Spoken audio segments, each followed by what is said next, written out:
12절로 21절에 있는 말씀입니다. 사도행전 22장 12절로 21절에 있는 말씀을 우리 천천히 한번 읽어보도록 하겠습니다. 12절로 21절까지입니다. 천천히 한번 읽어볼까요? 율법에 따라 경건한 사람으로 거기 사는 모든 유대인들에게 칭찬을 듣는 아나니아라 하는 이가 내게 와 곁에 서서 말하되 형제 사울아 다시 보라 하거늘 즉시 그를 쳐다보았노라. 그가 또 이르되 우리 조상들의 하나님이 너를 택하여 너로 하여금 자기 뜻을 알게 하시며 그 의인을 보게 하시고 그 입에서 나오는 음성을 듣게 하셨으니 내가 그를 위하여 모든 사람 앞에서 내가 보고 들은 것의 증인이 되리라. 이제는 왜 주저하느냐? 일어나 주의 이름을 불러 세례를 받고 너의 죄를 씻으라 하더라. 후에 내가 예루살렘으로 돌아와서 성전에서 기도할 때 황홀한 중에 봄에 내게 말씀하시되 속히 예루살렘에서 나가라. 그들은 내가 내게 대하여 증언하는 말을 듣지 아니하리라 하시거늘 내가 말하기를 주님 내가 주를 믿는 사람들을 가두고 또 각 회당에서 때리고 또 주의 증인 스데반이 피를 흘릴 때 내가 곁에 서서 찬성하고 그 죽이는 사람들의 옷을 지킨 줄 그들도 아나이다. 나더러 또 이르시되 떠나가라. 내가 너를 멀리 이방인에게로 보내리라 하셨느니라. 아멘. 아멘.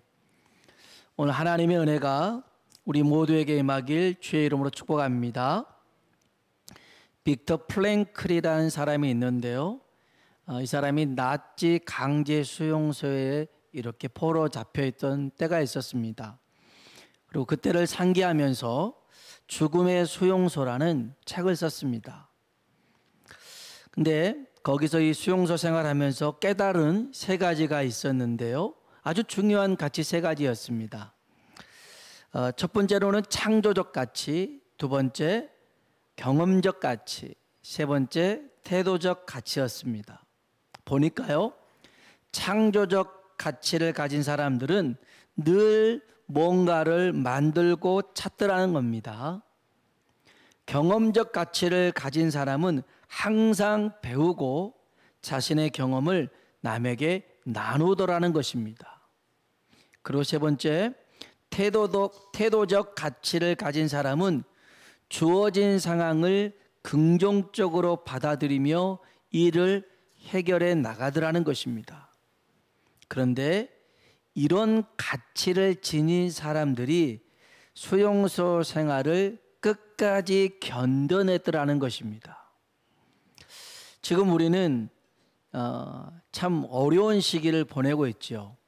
이 빅터 프랭클하고 비교할 수는 없으나 이제 코로나 4단계로 인해 가지고 이제 비대면 예배를 드리고 또 우리 생활도 많이 제한을 받는 이 시기입니다. 이런 상황 속에서 우리가 가져야 될 태도적 가치가 있다면 오늘 이 죽음의 수용소에서 세 번째 가졌던 이 태도적 가치를 우리는 성경에서 찾아본다면 데살로니가전서 5장 16절로 18절에 나와 있습니다. 항상 기뻐하라. 쉬지 말고 기도하라. 범사에 감사하라. 이는 그리스도 예수 안에서 너희를 향한 하나님의 뜻이니라. 아멘. 오늘 우리가요, 이런 코로나에 처해진 상황, 비대면으로밖에 드릴 수 없는 이러한 상황 속에서도 우리의 시선을 하나님께 두면 우리는 기뻐할 수 있고 기도할 수 있고 감사할 수 있게 될 줄로 믿습니다. 오늘 이 상황 속에서도 하나님께서 우리를 만나주시고 역사하시는 그런 경험이 있길 주의 이름으로 축복합니다. 우리는 지난 시간부터 바울의 간증을 살펴보고 있습니다. 바울의 간증이 중요한 이유는 한 사람의 변화된 이야기로 끝나지 않고 이 변화된 사람이 지역을 바꾸고 또 나라를 변화시키는 발화점이 됐더라는 것입니다. 이 사도행전에서도 바울의 간증을 아주 의미 있게 비중 있게 다루고 있습니다. 그래서 3번이나 다루고 있는데요. 우린 지난 시간 이 바울의 간증을 둘로 나눴습니다. 그래서 시력을 잃은 바울의 모습, 시력을 회복한 바울의 모습 오늘 볼 건데요. 그 기준점은 시력이었습니다. 시력. 바울은 사리 분별이 밝은 사람이었습니다. 학문도 밝았고요. 지식도 밝았습니다. 율법은 말할 것도 없었습니다. 그런데 그에게는 영적인 안목이 없었습니다. 영안이라고 하죠. 우리도 영안도 이 사람은 영안이 밝아 그렇잖아요. 이 영적인 안목이 있어야 되는데 이 영적인 안목이 뭐냐면 내 삶 속에 역사하시는 예수님을 발견하는 겁니다. 오늘 우리의 삶 속에 역사하시는 예수님을 발견할 수 있는 안목이 있길 주님의 이름으로 축원합니다. 이런 삶 속에 하나님의 은혜를 발견하는 것, 전에는 당연한 것으로 느꼈지만 이게 얼마나 소중하고 귀한지, 사실 우리가 음식을 입으로 먹을 수 있다는 거 당연한 거 아닙니까? 그러나 아파 본 사람은요, 음식을 먹을 수 있다는 게 얼마나 귀한 건지 깨닫습니다. 걸을 수 있다는 것. 그리고 이 코로나 시대가 되다 보니까 우리가 예배 드리는 것도 이렇게 제한이 되잖아요. 아무튼 이런 일상 속에서 하나님의 은혜를 발견하고 예수님의 역사를 발견하는 것이 영적인 안목이 있는 겁니다. 바울은 몰랐습니다. 예수님을 몰랐어요. 아니, 알기는 알았지만 잘못 알고 있었죠. 여러분, 잘못 아는 것은 아는 게 아닙니다. 제대로 알아야 아는 것입니다. 바울은 예수님을 잘못 알았습니다. 그래서 예수를 하나님의 대적자로 생각을 했습니다.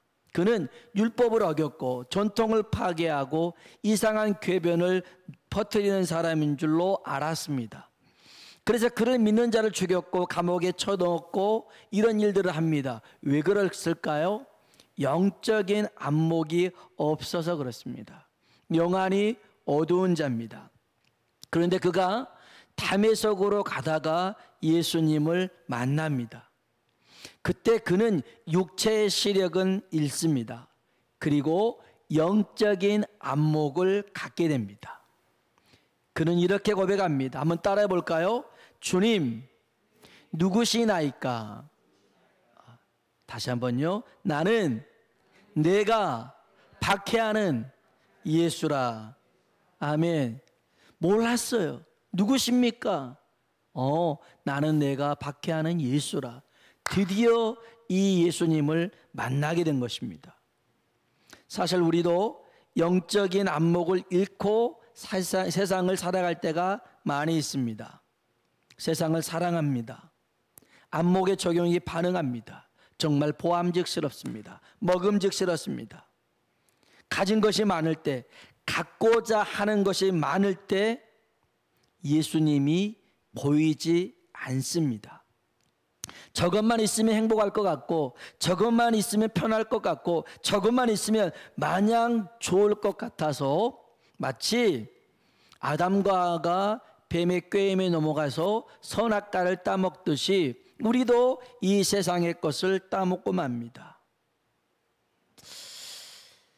바울은 전에 몰랐습니다. 자기가 얼마나 이 눈 어두워 살아갔을 때의 모습이 비참했는지 이것을 체험하고 깨닫고 난 다음에 그는 누군가를 위해서 기도할 때 항상 이렇게 기도합니다. 교회를 위해서도 기도할 때 항상 이렇게 기도했습니다. 성경 한번 봐볼까요? 에베소서 1장입니다. 사도행전 뒤에 좀 가면 고린도 전후서가 나오고요. 그 다음에 갈라디아서가 나오는데요. 에베소서 1장 17절로 19절입니다. 여러 차례 이 말씀 봤습니다. 왜냐하면 이 말씀이 중요하고요. 이 말씀 붙들고 기도해야 됩니다. 에베소서 1장 17절로 19절 310쪽에 있습니다. 같이 한번 17절로 19절 읽어봅시다. 우리 주 예수 그리스도의 하나님 영광의 아버지께서 지혜와 계시의 영을 너희에게 주사 하나님을 알게 하시고 너희 마음의 눈을 밝히사 그의 부르심의 소망이 무엇이며 성도 안에서 그 기업의 영광의 풍성함이 무엇이며 그의 힘의 위력으로 역사하심을 따라 믿는 우리에게 베푸신 능력의 지극히 크심이 어떠한 것을 너희로 알게 하시기를 구하노라. 아멘. 아멘. 지혜와 계시의 영 성령님입니다. 성령님을 우리 가운데 보내주셔서 여기 18절에 보면 너희 마음의 눈을 밝히사 우리의 영혼의 눈을 밝혀달라는 것입니다. 영화를 밝혀달라는 것입니다. 그래야 하나님이 나를 부르심의 그 목적, 소망, 그 능력 이것을 알 수 있기 때문입니다. 오늘 우리 자신을 위해서 이렇게 기도하시고 누군가를 중보할 때 이렇게 기도할 수 있는 사람 되길 주의 이름으로 축복합니다. 바울이 시력을 잃고 깨달았던 게 있습니다. 첫 번째는 소경은 맹인을 인도할 수 없구나. 이걸 깨달았습니다. 그는 눈을 떴을 때는 영적인 맹인이었고요. 시력을 잃었을 때도 육체의 맹인이 되고 말았습니다. 이때 눈뜬 사람이 등장하죠. 아나니아입니다. 다메섹에서 살고 있었던 선지자였는데요. 하나님이 그에게 말씀합니다. 바울에게 가서 안수해라. 그리고 눈을 뜨게 해라. 그래서 아나니아가 바울에게 안수할 때 바울의 눈에서 비늘 같은 것들이 벗겨집니다. 그리고 보게 되었습니다. 육체의 시력을 회복했고 영적 시력도 갖게 되었습니다. 우리 한번 본문 말씀 다시 볼까요? 사도행전 22장 12절로 13절에 있는 말씀입니다. 22장 12절로 13절에 있는 말씀을 같이 한번 우리 읽어보겠습니다. 율법에 따라 경건한 사람으로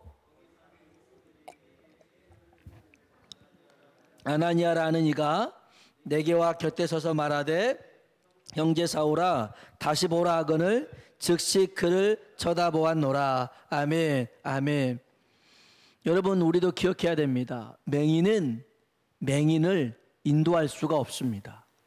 우리가 눈을 떠야 감겨져 있는 사람들을 우리가 인도할 수 있는 것입니다. 그래서 우리는 기도해야 됩니다. 내 눈을 열어달라고. 갈 바를 몰라 방황하고 있는 영혼들을 주님께로 인도하는 사람 되게 해달라고 기도해야 될 줄로 믿습니다. 내 눈이 멀어져서 내가 그렇게 세상을 사랑하며 살지 않게 하시고 오히려 정말 세상을 사랑해서 세상에 빠져있는 눈먼 자들을 주님 앞으로 인도하는 하나님의 사람 되게 해달라고 우리는 기도해야 될 줄로 믿습니다. 가수였고요. 방송인인 이동우라는 사람이 있습니다. 원래는 정상적인 시력을 가졌는데요. 시력이 점점 나빠져서 실명을 했습니다. 그리고 시각장애인이 되었습니다. 어느 날 딸이 어렸을 때 어린 딸과 함께 백화점을 갔습니다. 근데 이 딸아이가 갑자기 배가 아프다는 거예요. 그래서 화장실을 가자고 해서 화장실을 갑니다. 그래서 화장실 앞에서 딸아이를 기다리는데 모습이 이렇습니다. 화장실 앞에 검은 선글라스를 쓴 사람이 흰 지팡이를 들고 서 있었습니다. 기다리고 있는 동안 세 사람이 다가왔습니다. 제가 도와드릴까요? 혹시 필요한 게 있으세요? 또 어떤 사람은 제가 10분 정도 이곳에 있을 계획인데 혹시 도와드릴 게 있을까요? 이렇게 물어봤습니다. 그래서 이동우라는 사람이 진심으로 괜찮습니다. 고맙습니다. 이렇게 말을 했어요. 근데 참 웃기기도 하고 슬픈 게 뭐냐면 이 세 사람 혹시 제가 도와드릴까요? 제가 당신에게 도움을 줄 수 있을까? 이렇게 했던 사람 다 외국인이었더라는 거예요. 여기는 대한민국 바로 한복판인데 우리나라 사람들은 그 모습을 보고 한 사람도 신경 안 쓰는데 외국 사람들이 그 시각장애인 우리나라 사람을 보고 제가 도와드릴까요? 제가 10분 동안 있을 계획인데 혹시 제 도움이 필요한가요? 이랬더라는 거예요. 이 얘기를 하면서 참 너무너무 씁쓸했더라는 거예요. 사실 참 이게 참 씁쓸한 일이죠. 그런데 이거를 조금만 상황을 바꿔본다 하면 어찌 보면 이렇게 영적으로 눈이 보지 못하여서 이렇게 서 있는 사람, 방황하는 사람들 우리가 그냥 지나쳐 버릴 때가 많이 있더라는 거예요. 우리가 도와줄 수 있는데 어찌 보면 도움을 요청하는데도 우리는 마치 강도 만난 자를 그냥 보고 지나가 버렸던 제사장, 지나가 버렸던 레인처럼 그냥 내 일에 바빠서 지나가 버릴 때가 있더라는 거예요. 그런데 사마리아인은 어찌 보면 전혀 믿음과 동떨어진 사람인데 어찌 보면 이 제사장이나 레인은 같은 사람이란 말이에요. 같은 민족이란 말이에요. 근데 사마리아인은 물론 그렇지만 전혀 이렇게 어울리지 못하는 그런 존재인데도 불구하고 마치 한국 사람을 두고 외국 사람 세 사람이 도와드릴까요 한 것처럼 이 사람이 어찌 보면 진짜 영적으로 안목이 있는 사람이 아닌가 생각이 듭니다. 오늘 저와 여러분 모두에게 열린 눈이 있길 주의 이름으로 축복합니다. 하나님에 대해서 눈이 열려야 됩니다. 그리고 하나님의 말씀에 대해서 눈이 열려야 됩니다.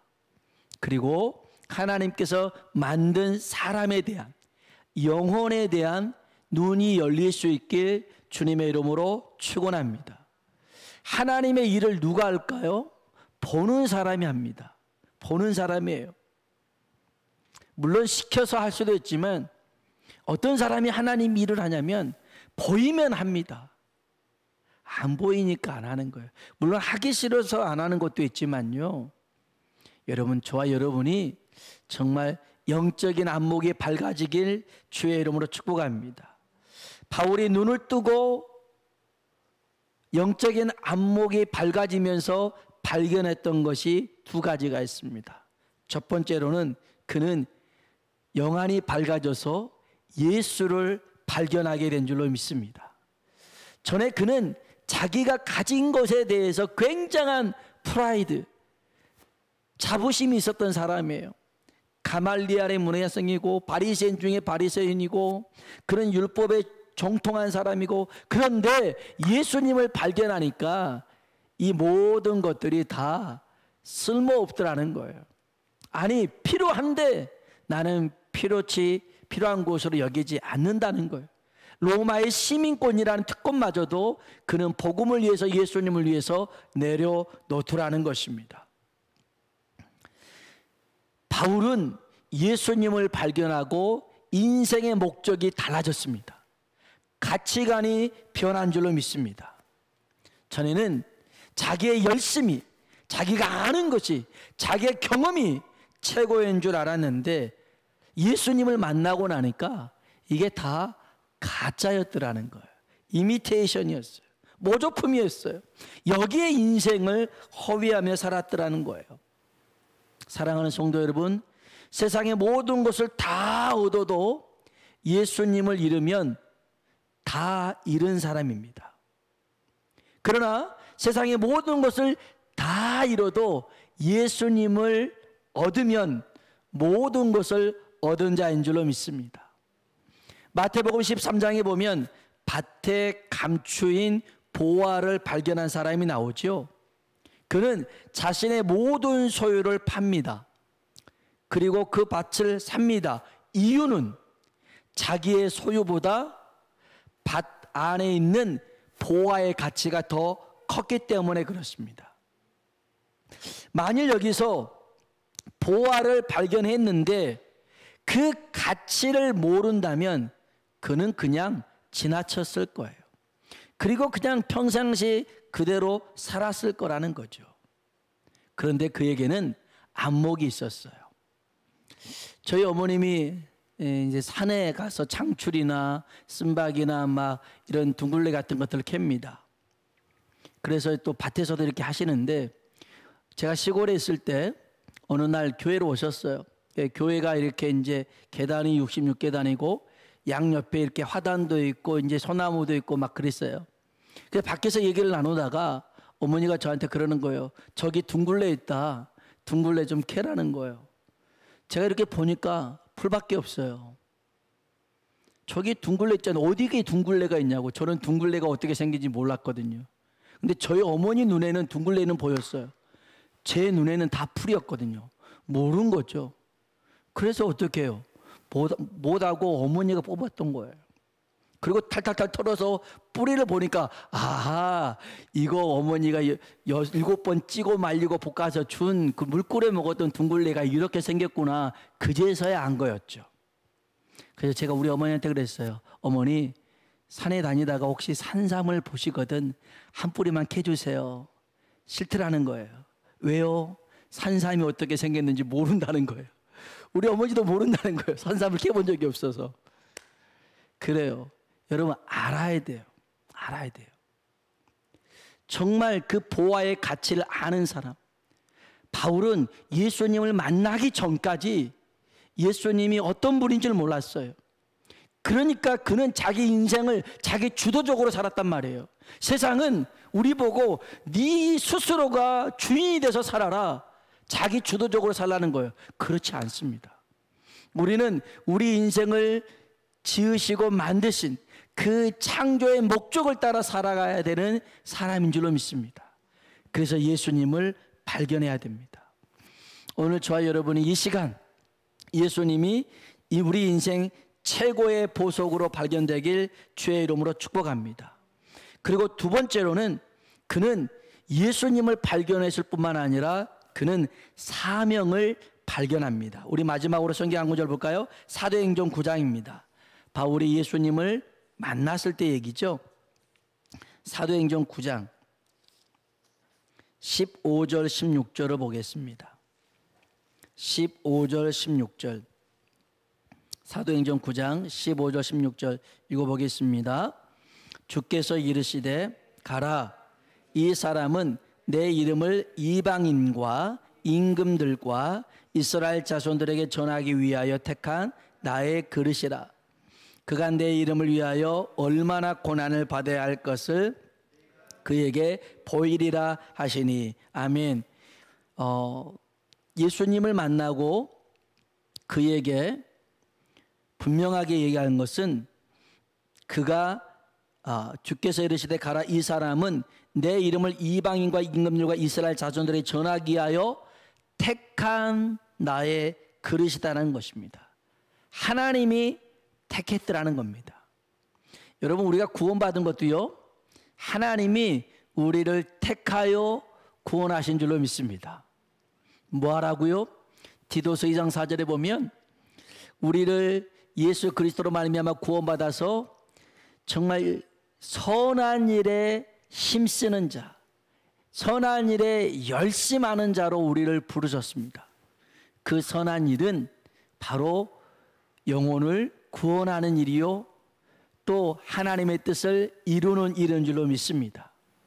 그래서 이에게 분명하게 얘기합니다. 16절에 그가 내 이름을 위하여. 바울은 주의 이름을 위하여 부름받았더라는 것입니다. 오늘 우리에게 주어진 이 삶은요, 우리 삶은 우리 것이 아닙니다. 내가 그리스도와 함께 십자가에 못 박혔나니 그런즉 이제는 내가 산 것이 아니요 오직 내 안에 그리스도 예수께서 사는 것이라. 이제 내가 육체 가운데 사는 것은 나를 위하여 자기 자신을 버리신 하나님의 아들을 믿는 믿음 안에서 사는 것이라. 오늘 우리가 이 육체로 살아가는 이 세상 길, 이제 우리 것이 아니고요, 값으로 산 것이 되었으니까 주를 위해 살아가야 될 줄로 믿습니다. 우리 그냥 살아가면 안 됩니다. 세상 사람들이 가는 대로 다 가서는 안 되더라는 거예요. 계미를 보니까요, 어떤 사람의 계미를 유심히 관찰해 보니까 15%만 갈 바를 알더라는 거예요. 목적지를 알더라는 거예요. 나머지 85%는 그냥 앞에 가고 있는 개미 따라가더라는 거예요. 개미의 생태가 그래요. 15%만 어디로 가야 될지 뭘 해야 될지를 알고 나머지는 그냥 졸졸졸 따라가더라는 거예요. 우리도요, 세상 사람들이 따라가는 대로 살아가는 대로 그렇게 살아가면 안 되더라는 거예요. 내가 세상 속에 살고 있지만 왜 나를 이곳에 살게 하는지, 왜 나를 이곳에 있게 하는지 우리는 생각해야 된다는 거예요. 인지심리학에서 비슷한 말이 나와요. 인지심리학에서 상위인지라는 게 있어요. 메타인지라고 합니다. 이거는 인식에 대한 인식, 생각에 대한 생각을 두고 하는 말입니다. 인식에 대한 인식, 생각에 대한 생각을 상위인식, 메타인지라고 얘기합니다. 상위인지, 메타인지. 자신의 말과 행동, 생각을 돌아보는 능력입니다. 무엇을 알고 모르는지에 대한 인식과 판단력을 상위인지, 메타인지라고 합니다. 무슨 말입니까? 교회를 나와도 그냥 나오지 말라는 거예요. 예배를 드려도 그냥 예배 드리지 말라는 거예요. 습관에 따라 드리지 말고 오늘 내가 이 자리에서 예배를 드리는데 왜 예배 드리는지, 무엇을 위해서 예배 드리는지 한번 생각해 보라는 거예요. 아침에 눈 뜨고 그냥 밥 먹고 직장 가고 늘 해왔던 대로 살지 말고 먼저 하나님 앞에 기도해 보라는 거예요. 하나님, 오늘 내게 또한 허락하셨습니다. 오늘 저는 직장을 갑니다. 학교를 갑니다. 또 이런 일들을 합니다. 하나님, 그 속에서 하나님이 내게 원하시는 바가 무엇인지 깨닫게 해주십시오. 아무 생각 없이 하지 말라는 거예요. 누구를 만나든지, 누구에게 뭔가를 얘기를 하든지, 전화를 하든지, 통화를 하든지, 문자를 보내든지 그냥 하지 말라는 거예요. 이 일 속에서도 하나님의 뜻을 찾고 구하라는 거예요. 그럴 때 전에 보지 못했던 하나님의 사명들이 보이더라는 거예요. 하나님의 마음이 물밀듯이 밀려오더라는 거예요. 유기성 목사님이 1시간 기도라는 책을 썼습니다. 근데 이제 그 책을 딱 보는 순간 은혜를 받았어요. 그 처음에 이렇게 적혔어요. 자기는, 목사님은 기도하기가 너무 힘들대요. 1시간 기도도 잘 못한대요. 아니, 목사님이 1시간 기도를 못하면 어떡해요? 그런데 이 1시간 기도하는 게 정말 어렵더라는 거예요. 목사지만 어렵더라는 거예요. 그런데 기도도 못한 사람이 1시간 기도에 대해서 책을 쓴다는 것이 얼마나 우습겠어요. 그래서 안 쓰려고 했대요. 근데 자꾸만 성령님께서 그런 강한 감동을 주시더라는 거예요. 그래서 순종하는 마음을 가지고 기도하면서 책을 썼더라는 거예요. 그러니까 사실은 책을 썼다는 것보다는 그 설교를 한 거죠. 그리고 이제 그 책을 이렇게 이제 정리를 한 거였는데, 근데 신기하게도 본인만 그렇게 느꼈던 게 아니라 이 목사님이 그렇게 얘기하니까 여러 곳에서 어떤 성도님들이, 목사님, 저도 요 근래 그런 마음을 주셨어요. 기도해야 된다는 마음을 주셨어요. 근데 목사님을 통해서 더더욱 확신을 갖게 되었어요. 그러더라는 거예요. 만일 이 목사님이 그냥 그 말에 아우 나는 뭐 제대로 바쁘기도 하고 기도도 못하는데 하고 포기해버렸다면 그러한 영적인 운동은 일어나지 않았을 거예요. 하나님의 사명을 발견하지 못했을 거예요. 오늘 저와 여러분이 정말 인생을요 그냥 살지 마시고 기도하시고 성령님께 물어가며 에베소서 1장 17절부터 19절에 있는 말씀을 가지고 하나님 내게 지혜와 계시의 영 성령을 내게 부어주셔서 내 마음의 눈을 밝혀주시옵소서. 그래서 부르심의 소망을 알게 하여 주시고 인생 그냥 살지 않게 하시고 예수를 발견하고 사명을 발견하고 살아가게 하여 주옵소서. 그럴 때 우리 인생은 값진 인생이 될 줄을 믿습니다. 오늘 저와 여러분이 정말 바울의 눈을 밝혀주셨던 그 은혜로 우리 눈에도 이러한 영적인 안목들이 생겨서 주를 발견하고 사명을 발견하는 믿음의 사람들 되시길 주의 이름으로 축원합니다.